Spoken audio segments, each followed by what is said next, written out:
주제는요, 치열했던 난타전. 오늘 내일 4강 가른다. 오늘부터 이제 투표가 시작돼서 내일이면 발표 바로 됩니다. 4강 티켓을 거머쥘 사람은 누가 될까요?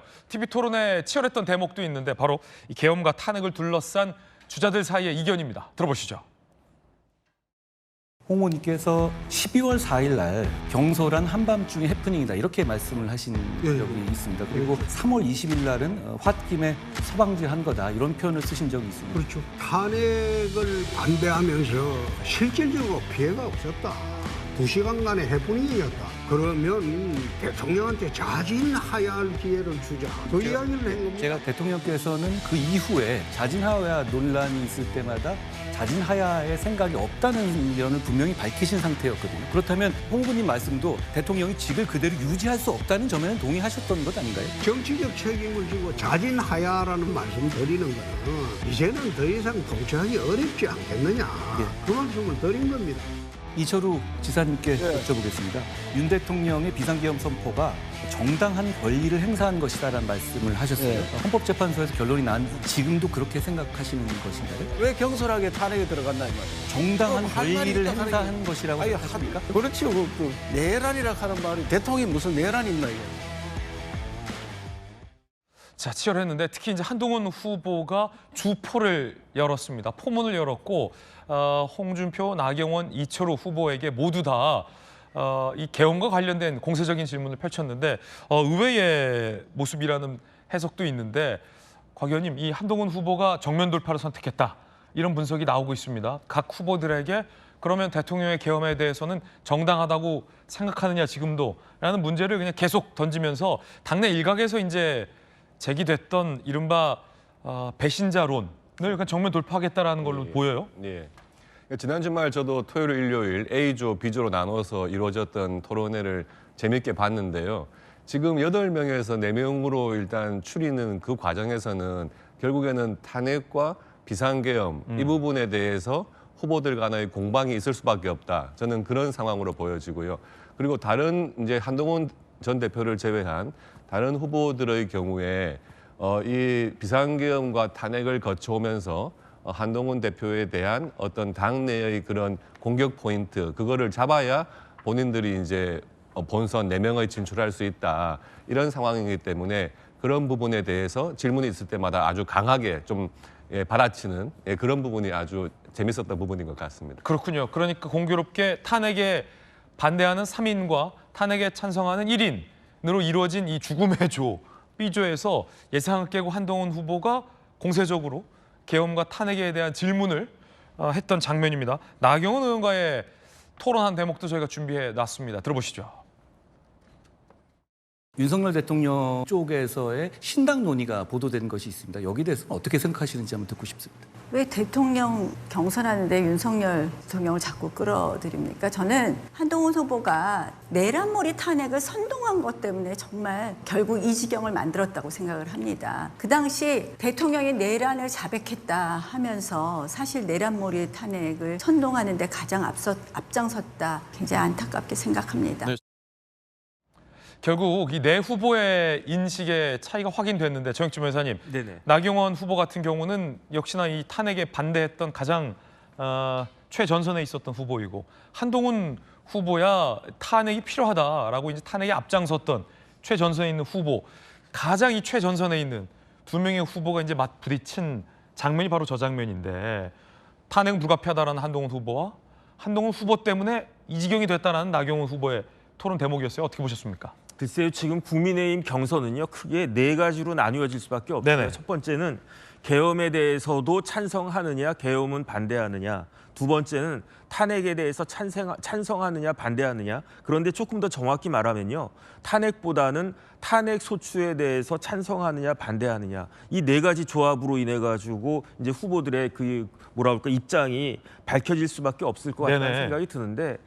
그런데 그 지난 그 토요일 날 그 A조였나요? 그 조를 어떻게 봐야 되는지 모르겠는데 그다음에 어제가 뭐 이른바 죽음의 조다 해가지고 굉장히 치열할 것으로 생각이 됐는데 제가 봤을 때는 생각보다 그렇게 치열했던 것 같지는 않아요. 일단 주자들이 세게 바쁘지는 않았어요. 그게 왜 그런가 제가 곰곰이 생각을 해봤더니 부자들이 몸조심하는 것 같이 어차피 한동훈 후보, 홍준표 후보는 나는 4강은 무난할 것이다 이렇게 네. 생각을 했던 것 같고 부자 몸조심이다. 거기에다가 이제 가장 몸이 다른 후보는 아마 나경원 후보인 것 같은데 그러니까 나경원 후보가 이제 한동훈 후보를 보고 이렇게 저렇게 몰아붙였던 것 같은데 거기에 대해서 적극적으로 치고받고 해야 좀 불꽃이 튈 텐데 한동훈 후보는 약간 비껴간 듯한 그러한 느낌이 들었고요.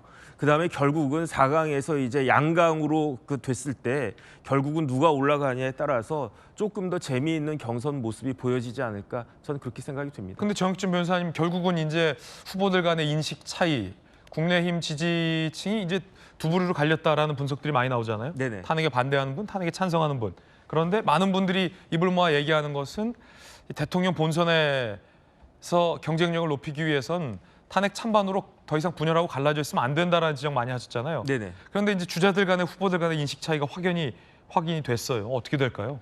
글쎄요, 일단은 계엄 관련해 가지고는요. 계엄도 찬성하는 분은 거의 없는 것 같아요. 거의 없다. 제 느낌에 이철우 후보 정도가 계엄도 불가피한 건가 뭐 그런 뉘앙스에 약간 묻어 있었던 것 같고 계엄에 대해서는 다 부정적이었던 것 같고요. 탄핵과 관련해서 이런저런 입장이 있는 것 같은데 저는 만약에 이런 부분들 이제 뭐 지금 4강까지는 뭐 그렇다고 치더라도 그 이상 탄핵 운운하는 것들은 핀트를 잘못 잡은 거 아닌가 그런 생각이 드는 게 예. 왜냐하면 만약에 저게 만약에 전당대회였다라고 하면요. 그러면 탄핵이 잘 됐냐 잘 못 됐냐 그거 가지고 치열하게 치고받고 싸워야 돼요. 하지만 지금 목적은 무엇인가 경선을 통해서 대통령이 되겠다는 사람이잖아요. 그러면 저 국민의힘 후보로 8명 나와 있는데 저 8명 빡빡 다 긁어 모으고 거기에다가 한덕수, 이준석까지 합쳐도 이재명 후보를 당해낼 수 있을까 많은 국민들이 의심스러워하는데 자기들끼리 그렇게 뭐 얼마 되지도 않은 지지자 가지고 뭐 탄핵을 찬성했니 반대했니 이런 이야기를 하는 순간 국민의힘은 더 이상 제가 봤을 때 의미 있는 선거를 할 수 있을까 그런 생각을 할 거기 때문에 아마 양강 가가지고는 내가 어떤 의미로 이재명 후보와 의미 있게 맞붙을 수 있고 그 다음에 이길 수 있다 이런 것들 이야기한 사람들한테 국민들이 유권자들이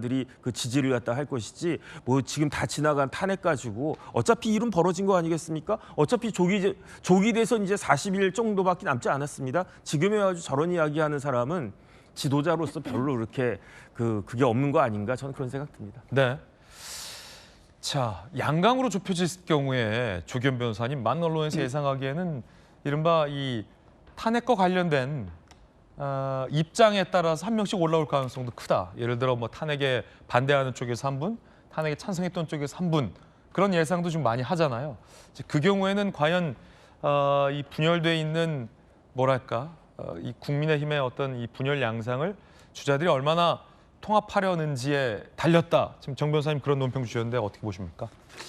저는 어제 토론을 보면서 생각했던 바대로 전개가 안 되더라고요. 굉장히 치열하게 난타전이 벌어질 것으로 봤거든요.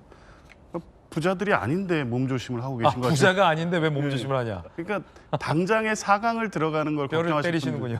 걱정하실 분들은 아니잖아요. 거기 이제 비주의 대부분은 결국에 이제 2강 가서 국민의힘 후보로 확전되는 이게 1차적 목표고 근데 나아가서는 이제 민주당 후보와의 본선까지를 보고 가는 이제 단계적 포지셔닝을 하는 건데 그러면 어제 같은 경우에 명확히 차별화를 보이는 필요성이 있기 때문에 굉장히 강하게 붙을 줄 알았거든요. 근데 탄핵과 관련된 책임론에서도 얘기를 시작하다가 다 걷어들이는 걸로 비춰졌어요. 왜냐하면 크게 싸우지 않았다. 예, 그러니까 지금 정혁준 변호사님 말씀대로 그런 정도의 전략, 그러니까 탄핵 찬성 반대했던 지지자들을 다 끌고 가려면 그걸 가지고 내부에서 치열하게 또 서로 마주하니 같이 가기 어려운 이 배타적 후보 정도로 인식되어지는 것에 대해서 본능적으로 경계하는 느낌을 받았거든요. 근데 제가 봤을 때 그런 식으로 지금 4강 또 2강 최종 확정 뭐 또 모르겠습니다만 한덕수 대행의 출마 여부 여러 변수들이 있는데 이런 과정으로 가서 무난하게 패배하는 길을 선택하는 게 아닌가 하는 생각이 들었어요.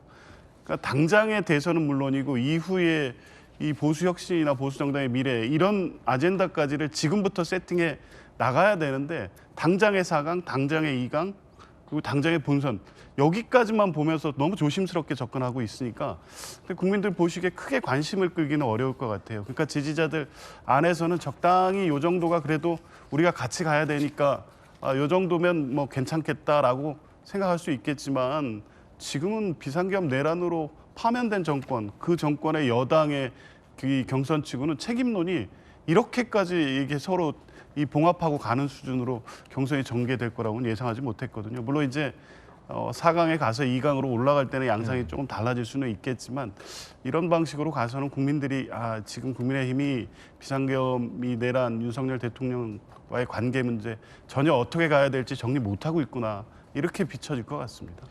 8명 중에 4명만 올라가기 때문에 상당히 이 4장의 티켓을 두고서 이른바 이제 여론조사에서 3, 4위권 후보들은 치열하고 긴장할 수밖에 없습니다.